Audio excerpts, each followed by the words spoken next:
नील ग्रोवर की इस allegedly call recording को सुनिए। Sorry, I don't know, sir, what you're saying. You don't know what I'm saying?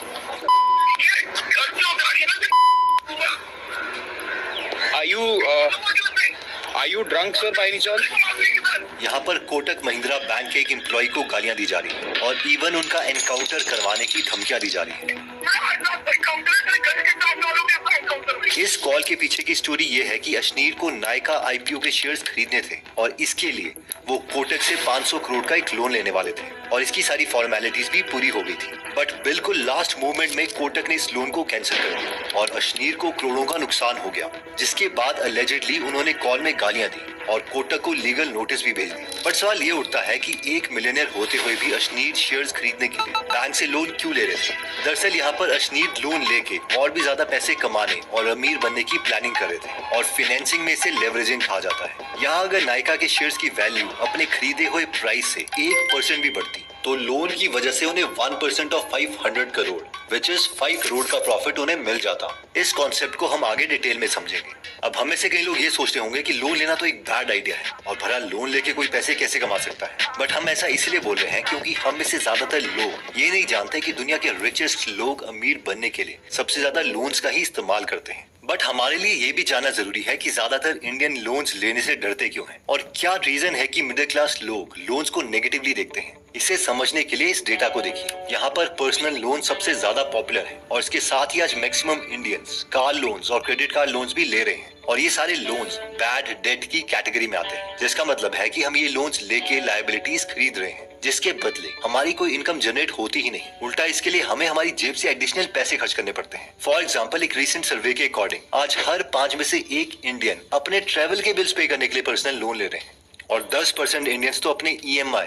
और credit cards के dues भरने के लिए लोन ले रहे हैं। वहीं दूसरी तरफ अमीर लोग लोन्स लेके अपने लिए कोई बंगलो या कार नहीं खरीदते, बल्कि इस लोन से वो एसेट्स खरीदते हैं जिससे वो और ज्यादा अमीर बन पाए। फॉर एग्जाम्पल, वो लोन पे लिए हुए पैसों को रियल एस्टेट, स्टॉक्स या बिजनेस में लगाते हैं जिससे उन्हें अपने लोन की EMI से ज्यादा रिटर्न्स मिलते हैं। इनफैक्ट हर वेल्दी इंसान काफी सारे लोन्स लेके ही आज वेल्दी बने हैं और ये मेरा नहीं, क्रेडिक्स के फाउंडर कुणाल शाह का मानना है। 24 LP Wealthy by taking a lot of loans.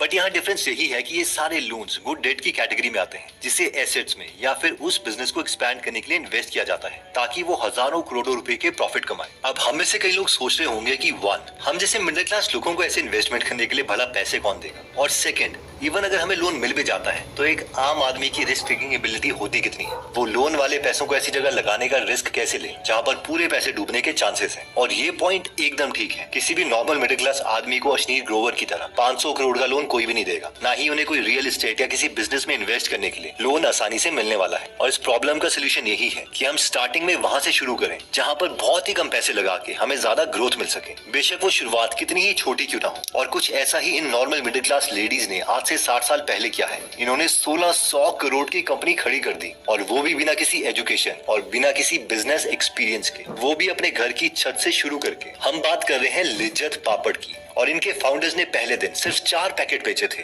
और काफी कम लोगों को ये पता है कि इस कंपनी को 1959 में 7 मिडिल क्लास गुजराती लेडीज ने शुरू किया था ताकि उनको घर चलाने के लिए कुछ एक्स्ट्रा पैसे मिल सके। और इसे शुरू करने के लिए उन्होंने 80 रुपए का एक छोटा सा लोन लिया था। वही आज लिज्जत पापड़ इतना सक्सेसफुल है कि ये ऑलमोस्ट 50,000 लोगों को एम्प्लॉयमेंट दे रहा है और इनका एनुअल टर्नओवर 800 करोड़ से भी ज्यादा है। ठीक इसी तरीके से 1978 में ये लड़की एक पुराना गराज रेंट पे लेती है और पूरे दिन गर्मी में यहाँ काम करती रहती है ताकि वो अपनी बायोटेक्नोलॉजी कंपनी खोल सके। और शुरू में तो किसी ने सपोर्ट नहीं किया, बल्कि उल्टा इनके साथ कोई काम करने के लिए भी रेडी नहीं था। और फाइनली एक रिटायर्ड कार मैकेनिक को इन्होंने हाथ जोड़ के मनाया और वो भी काम करने के लिए इसीलिए रेडी हुआ क्योंकि उसे कहीं और जॉब नहीं मिल रही थी। यहाँ पर हम कोई और नहीं बल्कि बायोकॉन की फाउंडर किरण मजुमदार शॉ की बात कर रहे हैं, जो ये भी बताती है कि कैसे 25 साल की एज में जब उन्होंने बायोकॉन स्टार्ट किया तो उनके बैंक अकाउंट में सिर्फ 10,000 रुपए थे और कोई भी बैंक उन्हें लोन देने के लिए तैयार नहीं था। लेकिन बहुत ही मुश्किलों के बाद किरण मजुमदार शॉ ने बायोकॉन को ग्रो किया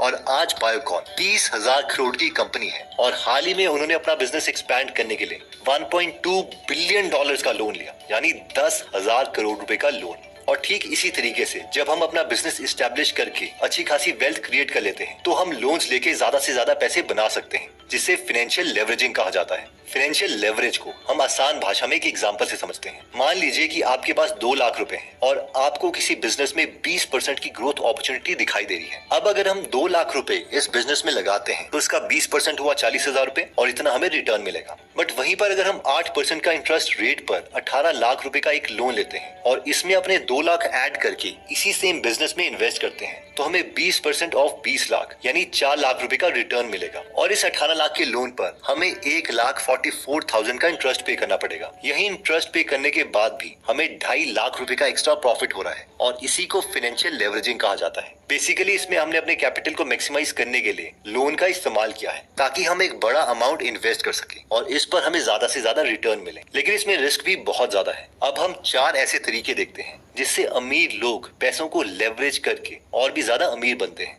method 1, investing in commercial properties, जिसमें हम रेंटल इनकम अर्न कर सकते हैं। इसकी एक बहुत ही इंस्पायरिंग स्टोरी है। इमेजिन कीजिए एक इंसान है जिसकी 5,000 रुपए की सैलरी है और वो एक छोटी सी दुकान में हेल्पर का काम कर रहा है और वो इस मेथड को यूज करता है। तो उसे आज कितना रेंट मिलता होगा? 50,000 रुपए, 1 लाख रुपए? नहीं, 2021 में इन्हें 769 करोड़ का रेंट मिला है। इनफैक्ट इन्हें सिर्फ एक बिल्डिंग से 4 करोड़ रुपए पर मंथ का रेंट मिलता है। इनका नाम है विजय अग्रवाल, जो कि एक सत्वा ग्रुप नाम की रियल एस्टेट कंपनी के आज मैनेजिंग डायरेक्टर हैं और इनकी खुद की नेटवर्थ 4,000 करोड़ से भी ज्यादा की है। और अगर हमें भी लोन लेके ज्यादा से ज्यादा प्रॉफिट या रेंटल इनकम कमानी है तो हम उन प्रॉपर्टीज को खरीद सकते हैं जो अपनी एक्चुअल वैल्यू से काफी कम प्राइस में बिक रही हैं। और इसे करने का तरीका गैरी केलर ने अपनी book millionaire real estate investor में बताया है। बेसिकली वो बताते हैं कि कई प्रॉपर्टीज हैं जो फैमिली डिस्प्यूट्स, फैमिली इमरजेंसीज या फिर लोन प्रॉब्लम के चलते काफी डिस्काउंटेड प्राइस में बिक जाती हैं और हमें ऐसी ही प्रॉपर्टीज को ढूंढना है। फॉर एग्जाम्पल, आज गोवा की जो प्रॉपर्टी प्राइस की ग्रोथ है और रेंटल यील्ड है वो बहुत ज्यादा है और अगर हम इस वेबसाइट पे जाएं तो हमें यहाँ गोवा की वो सारी प्रॉपर्टीज दिखेंगी जिसके ओनर लोन रीपे नहीं कर पा रहे हैं। सो बैंक इन प्रॉपर्टीज को काफी सस्ते प्राइस में ऑक्शन करता है।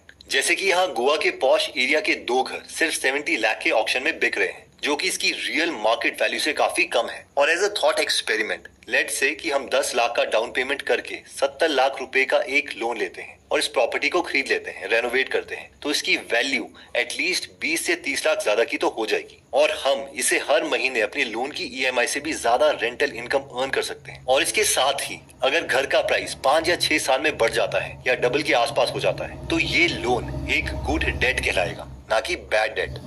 गैरी केलर ने अपनी इस बुक में और भी बहुत ज्यादा एग्जांपल दिए हैं जो कि आप गीगल एप्लीकेशन में जाके सुन सकते हैं। गीगल ऐप में 200 से अधिक स्टेट में अपॉर्चुनिटीज इतनी ज्यादा हैं कि इवन बिलियनर्स भी लोन लेके रियल एस्टेट इन्वेस्टिंग से पैसा कमाते हैं। जैसे कि लॉन मस्क ने पिछले कुछ साल में कैलिफोर्निया में 7 प्रॉपर्टीज खरीदी जिसके लिए उन्होंने बैंक से लोन लिया और हाल ही में उन्होंने इन सभी प्रॉपर्टीज को सेल कर दिया जिसमें उन्हें $25 मिलियन का प्रॉफिट हुआ।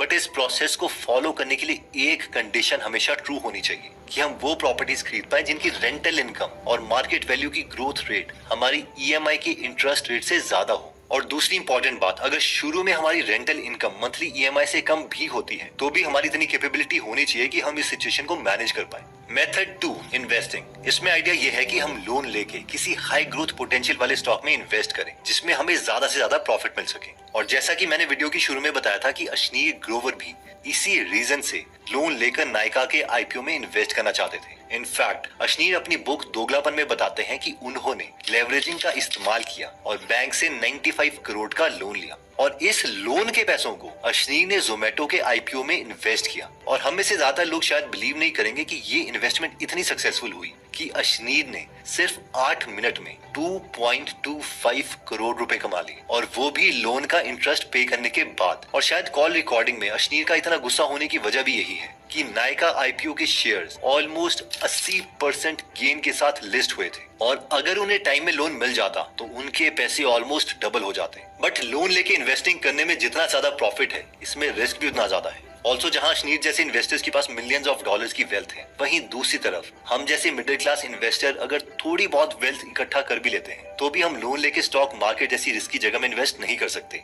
क्योंकि हम में से ज्यादा लोगों को नॉलेज भी कम है और साथ में चांसेस भी यही है कि इससे हमारे सारे पैसे डूब जाएंगे। मेथड 3, बट अगर हम रियल इस्टेट और स्टॉक की उतनी नॉलेज नहीं रखते हैं तो हम लेवरेजिंग का इस्तेमाल अपने बिजनेस प्रॉफिट्स को बढ़ाने के लिए कर सकते हैं। और इसमें दो तरीकों से हम लोन लेके अपने बिजनेस को एक्सपैंड कर सकते हैं। पहला तरीका यह है कि जैसे हाल ही में मुकेश अंबानी ने $5 बिलियन का एक लोन लिया, जो अब तक की हिस्ट्री में इंडिया का सबसे बड़ा कॉर्पोरेट लोन है। बेसिकली उन्होंने ये लोन अपने बिजनेस को एक्सपैंड करने के लिए और पूरे देश में 5G नेटवर्क को बढ़ाने के लिए लिया है। इवन वेदांता ग्रुप के चेयरमैन और फाउंडर अनिल अग्रवाल भी ये बताते हैं कि कैसे जब वो अपना माइनिंग बिजनेस ग्रो करना चाह रहे थे तो उन्हें कोई 50 लाख का लोन भी नहीं दे रहा था। तो अनिल अग्रवाल जी ने धीरूभाई अंबानी जी को अप्रोच किया और उन्हें एक पार्टी में बुलाकर उस बैंक के मैनेजर से मिलवाया, जिसके बाद वो बैंक मैनेजर इतना इम्प्रेस्ड हो गया कि उन्होंने अनिल अग्रवाल जी को 50 लाख का लोन दे दिया। और आज वेदांता ग्रुप इंडिया की सबसे बड़ी माइनिंग कंपनीज में से एक है और अनिल अग्रवाल जी खुद एक बिलियनर है। सो अगर हमें अपने एग्जिस्टिंग बिजनेस में स्कोप दिखता है और अगर हमें इसमें लोन का इंटरेस्ट रेट से डबल या इवन ट्रिपल वाली ग्रोथ अपॉर्चुनिटी दिखती है तो हम भी लोन लेके अपने बिजनेस को एक्सपैंड कर सकते हैं। आइए इस पे एक थॉट एक्सपेरिमेंट करते हैं। अगर हमारा एक रेस्टोरेंट का बिजनेस है जिसकी ग्रोथ बहुत ही अच्छी है, इतनी अच्छी कि इवन किसी दूसरे टाउन या एरिया में भी हमारे लिए डबल ग्रोथ अपॉर्चुनिटी है, तो सिर्फ ऐसी सिचुएशन में हम अपना लोन लेके उस पर्टिकुलर टाउन या एरिया में अपने रेस्टोरेंट की एक और ब्रांच खोल सकते हैं ताकि हमें इस ग्रोथ अपॉर्चुनिटी का ज्यादा से ज्यादा फायदा मिले। सेकंड, एक बार अगर हमारा एक पर्टिकुलर बिजनेस वेल एस्टेब्लिश्ड और सक्सेसफुल हो जाता है तो हम लोन लेके किसी दूसरे बिजनेस में भी पैसे इन्वेस्ट कर सकते हैं या फिर उन्हें पूरी तरह से बाय आउट भी कर सकते हैं। इस प्रोसेस को लेवरेज्ड बाय आउट कहा जाता है। कई बिलियनियर्स इसे यूज करके दूसरे प्रॉफिटेबल कंपनीज को एक्वायर करते हैं। फॉर एग्जाम्पल, गौतम अदानी को जब सीमेंट इंडस्ट्री में ग्रोथ दिखी तो उन्होंने खुद का बिजनेस नहीं खोला, बल्कि उन्होंने ACC और अंबुजा सीमेंट को एक्वायर करने का प्लान बनाया और इसके लिए उन्होंने 32,000 करोड़ का लोन लिया। अब स्मॉल बिजनेस ओनर्स तो उतना बड़ा लोन नहीं ले सकते, बट इस मेथड को समझ सकते हैं और शायद कभी सही टाइम आने पर छोटे स्केल में हम इस आइडिया को इम्प्लीमेंट कर पाए। मेथड 4, लास्टली, अमीर लोग लोन का इस्तेमाल सिर्फ पैसे बनाने के लिए नहीं बल्कि टैक्सेस बचाने के लिए भी करते हैं। फॉर एग्जाम्पल, दुनिया के सबसे रिचेस्ट लोगों में से एक इलॉन मस्क ऑलमोस्ट ना के बराबर टैक्सेस भरते थे। इसलिए इलॉन मस्क अपने कंपनी से कोई सैलरी नहीं लेते, बल्कि इसके बदले वो अपनी कंपनीज के स्टॉक्स को ही एज अ पेमेंट एक्सेप्ट करते हैं, जिसकी ऑन पेपर वैल्यू हर साल $बिलियन है। बट क्योंकि वो इन स्टॉक्स को बेचते नहीं है, इसलिए गवर्नमेंट इसे इनकम नहीं मानती और इसलिए इन्हें इस इनकम पर कोई टैक्स नहीं देना पड़ता। इसे बेचने के बजाय वो बैंक के पास जाते हैं और उन्हें कहते हैं कि मुझे मेरे स्टॉक्स के बदले कम इंटरेस्ट वाला एक लोन दे दो ताकि मैं अपने खर्चे चला सकूं। और क्योंकि उनके शेयर की वैल्यू 20 से 30% हर साल इंक्रीज होती है तो वो बार बार अपने लोन को रीफाइनेंस करते हैं। सो बेसिकली वो एंड में ऑलमोस्ट 0 टैक्स पे करते हैं। ऊपर से ऐसे लोन पर कोई टैक्स भी नहीं लगता। और अगर हम किसी कंपनी को ओन करते हैं तो हम भी ऐसे लोन लेके अपने टैक्सेस मिनिमाइज कर सकते हैं और इसे और भी कई एसेट्स खरीद सकते हैं। इन कंक्लूजन, इस वीडियो में हमने ये समझने की कोशिश की कि कैसे दुनिया के सबसे रिचेस्ट लोग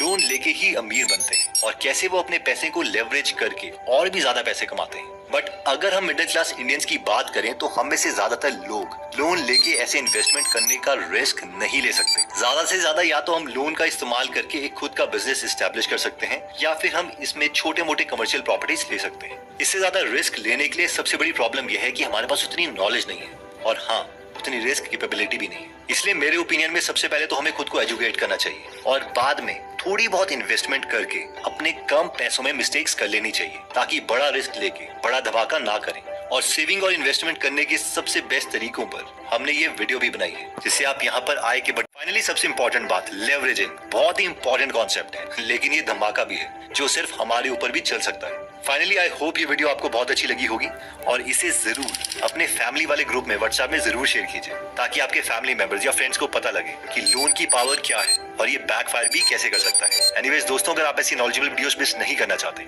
तो सब्सक्राइब करने के बाद बेल का बटन दबाना मत भूलिएगा। जल्दी हम आपसे दोबारा मिलेंगे। जय हिंद।